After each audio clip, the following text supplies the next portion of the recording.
சிரஞ்சீவி அப்படின்னு போட்டு அந்த பையனுடைய பேர், சௌபாகியவதி அப்படின்னு போட்டு அந்த மணமகளுடைய பேர்.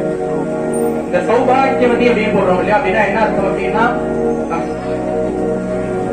அப்படி கிடையாது.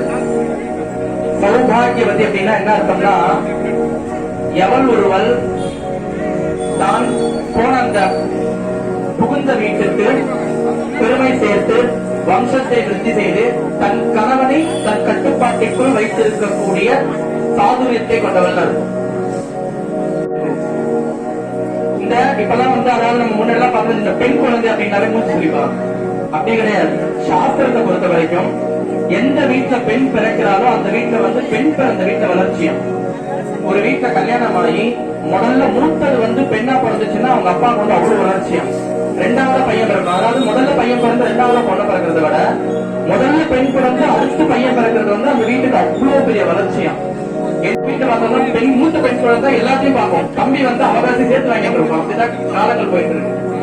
என்ன அப்படின்னா, ஒரு பெண்ணை கல்யாணம் பண்ணி கொடுக்குறோம், கன்னிகாதாரம் பண்ணி கொடுக்குறோம் அப்படின்னா இருக்கிறதுலயே தானத்திலேயே ரொம்ப, அதாவது வம்சத்தை கரையேற்றக்கூடியது, இறந்த முன்னோர்கள் முக்தி இல்லாம தவிக்கிறது, இந்த மாதிரி இருக்கக்கூடிய ஆன்மாக்களை கூட கரையேற்றக்கூடிய அந்த தானம் எதுனா கன்னிகாதானம். ஒரு பெண்ணை கன்னிகாதானம் பண்ணி கொடுக்கறதுனால அந்த தகப்பனுக்கும் தாயும் அவர்களும் அவர்களுக்கு முன்னாடி இருந்த 7 தலைமுறைகள் நல்ல கதி அடையறாங்களாம். அப்பேற்பட்ட ஒரு பாக்கியம் அந்த கன்னிகாதானம். சிவன் கோயில் போறோம், பெருமாள் கோயில் போறோம், மாரியம்மன் காளி எவ்வளவோ கோவில்கள் போறோம், திருப்பதி போறோம், சிங்கப்பூர் முருகன் கூட போறோம்னு வச்சுக்கோங்க. ஆனா இவ்வளவு கோயில் போயும் கிடைக்காத ஒரு பாக்கியம் எங்க கிடைக்கும் அப்படின்னா, ஒரு பெண்ணுக்கு தாலி கட்டுற இடத்துல கிடைக்கும்.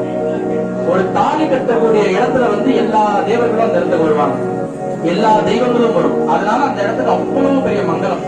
அதனாலதான் கெட்டி மேல வாசிக்கிறது. எவ்வளவோ தாளங்கள் எவ்வளவோ ராகங்கள் இருந்தாலும் எதுக்காக அந்த கெட்டிகாலத்தை கரகாரம் வாசிக்கிறது அப்படின்னா, அந்த தாலி கட்டக்கூடிய அந்த சந்தர்ப்பத்தை எந்த விதமான கெட்ட சொல்களும் காதல விழுந்துடக்கூடாதுங்கிறதுக்காக தான் அந்த மாதிரி கெட்டியா வாசிக்கிறது. யாருக்காவது ஒருத்தர் பேசுறது ஒருத்தர் சொல்லாம இருக்காது. அந்த சமயத்துல மனசு நிறைஞ்சிருக்குமா, நல்ல வார்த்தைகள் அதிகமாக சொல்லணும். ஏன்னா அந்த தெய்வங்கள் நிறைய நாமாடுறோம். அங்க போய் உட்காந்து நம்ம கீழே இருந்தாலும் குழந்தைங்க கல்யாணம் பண்ணிட்டா அப்படின்னு அந்த இடத்துல போய் அந்த மாதிரி வார்த்தைகள் அந்த இடத்துல பயன்படுத்தக்கூடாது. ஏன்னா கல்யாண வீடு அப்படிங்கிறது தெய்வாம்சம் நிறைந்த ஒரு இடமா. நம்மளாம் பாத்தீங்கன்னா ரிசப்ஷன்ல ஒரு கான்செப்ட் வருது. அதெல்லாம் சும்மா ஒரு மாடர்ன் கல்ச்சரை தவிர புண்ணியம் கிடையாது. தாலி கட்டக்கூடிய இடத்துக்கு போறதுதான் புண்ணியம். கல்யாண வீடு அப்படிங்கிறது ஈவெண்ட் ஆகாதுக்கும். That is not event. அது ஒரு சடங்கு, அது ஒரு புண்ணியமான ஒரு காரியம். ஒரு குழந்தைகளே இருக்காங்க நம்ம வீட்டுல அப்படின்னா, கோவிலுக்கு கூட்டு போக முடியல, பெரிய இடத்துக்கு கூட்டு போகலாம், கல்யாணங்களுக்கு கூட்டு போகும்போது அந்த குழந்தைங்களுக்கு 4 சொந்தங்களை தெரியும். இன்னைக்கு எல்லாம் மொத்தமா எந்த குழந்தைகள் ஆன்டி அங்கிள் போயிடுது. சித்தப்பா தெரியல, மாமா தெரியல, பெரியப்பா வந்து நமக்கு புண்ணியங்களும் சேர்ந்து நமக்கு கிடைக்கும். இந்த கன்னிகாதாரத்தை பாத்தீங்கன்னா கல்யாணம் பண்ணணும்னா இந்த மொய் சேவைன்னு இருப்போம் இல்லையா, இந்த மொய் எதுக்கு தெரியுமா? பெண் வீட்டுக்காரர் வந்து ஐயோ தெளிவெடுத்து போய் அவர் கஷ்டத்திற்காக நம்ம பணம் கொடுத்து ஹெல்ப் பண்றோம் அப்படிங்கிறது அர்த்தம் கிடையாது. இந்த மொய் பணம் எதுக்கு கொடுக்குறோம் அப்படின்னா, பெண்கள் வீட்டுல இல்லாத வீட்டுல வந்து இந்த கன்னிகாதாரம் பண்ணக்கூடிய பாக்கியம் கிடைக்காது. அப்ப அவங்களுக்கு எப்படி பாக்கியம் கிடைக்கிறது? இப்ப பெண்ணே இல்ல வீட்டுல, அப்போ அந்த காலத்துல வந்து இந்த கன்னிகாதாரத்துக்கு எவ்வளவு பெரிய ஒரு இம்பார்ட்டன்ஸ் கொடுத்துருக்காங்க பாருங்க. இப்போ வீட்டுல 2 பசங்க இருக்காங்க அப்படின்னா அந்த 2 பசங்களை வந்து கன்னிகை வாங்குறோம், தானம் தான் வாங்குறோம், அந்த பசங்களுக்கு வந்து கல்யாணம் பண்ணி வைக்கணும்.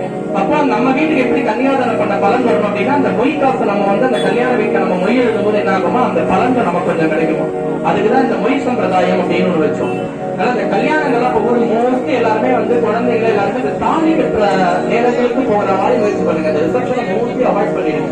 அந்த மாதிரி தாலி கட்டி முடிச்ச உடனே எல்லாத்தையும் கிட்ட ஷூட்டாலோட நேரம் ஹோம்ல போய் கை கொடுக்குறது.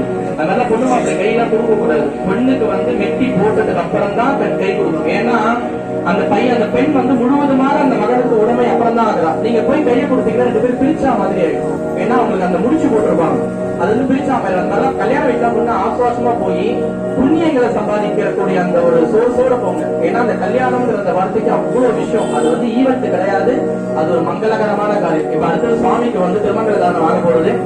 எல்லாருக்கும் அவர்களுக்கு என்னென்ன பிரார்த்தனைகள் இருக்கோ எல்லாத்தையும் பிரார்த்தனை பண்ணிக்கோங்க. வாங்க போறது அவர்கள் என்னென்ன பிரார்த்தனைகள் இருக்கோ எல்லாத்துல பிரார்த்தனை பண்ணிக்கோங்க. மாங்கல்ய தாரணம்